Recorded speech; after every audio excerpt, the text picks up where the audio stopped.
Let me start by saying something very uncomfortable.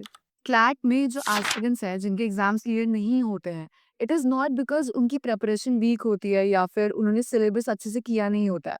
It is because they keep on making the same mistakes over and over again और कोई होता नहीं है उनको early enough warn करने के लिए.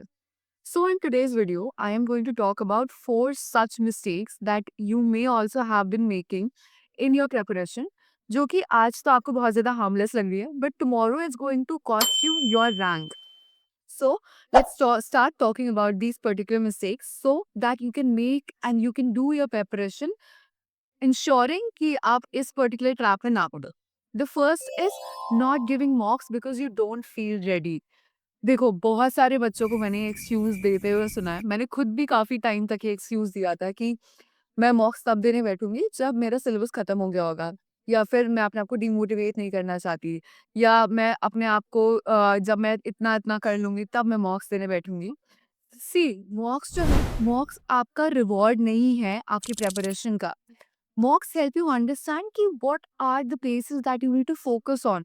कहाँ पे आपको दिक्कत हो रही है, कहाँ पे आप कैसी मिस्टेक्स कर रहे हो, वो समझने में आपको समझने में इट हेल्प्स. सो मॉक्स जो है, टॉपर्स जो होते हैं वो मॉक्स को जल्दी देना शुरू करते हैं, भले ही खराब जाए, but they repeatedly give these मॉक्स. And मॉक्स जब आप इनिशियल फेजेस में दोगे तो मार्क्स इतने इंपॉर्टेंट नहीं है. What is important for you is, अगर आप एक पैटर्न नोटिस कर सकते हो अपनी मिस्टेक्स में, that is why giving mocks early is important. The next mistake being कि आप मॉक्स तो दे रहे हो बट आप एनालाइज नहीं कर रहे हो.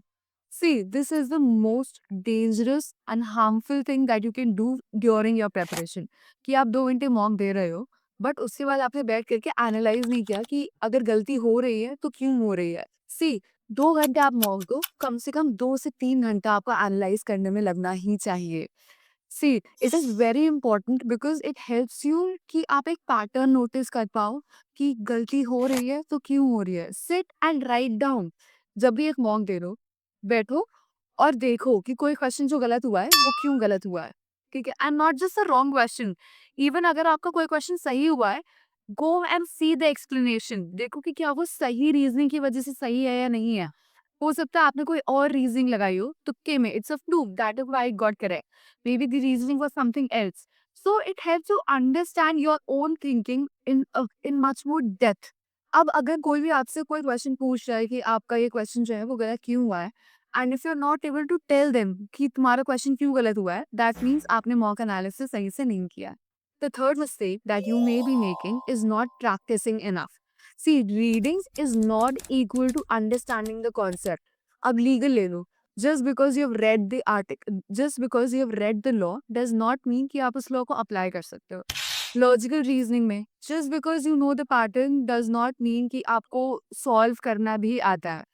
So it is very important कि अगर आपको कोई भी टॉपिक है जो आपने पढ़ा है, उसको इमीडिएटली प्रैक्टिस करना is very necessary. Sectional test दो, टाइम बेस्ड टेस्ट दो, टाइम बेस्ड क्वेश्चन सॉल्व करो. It is only going to help कि आपका कॉन्सेप्ट जो है वो और ज्यादा स्ट्रांग हो.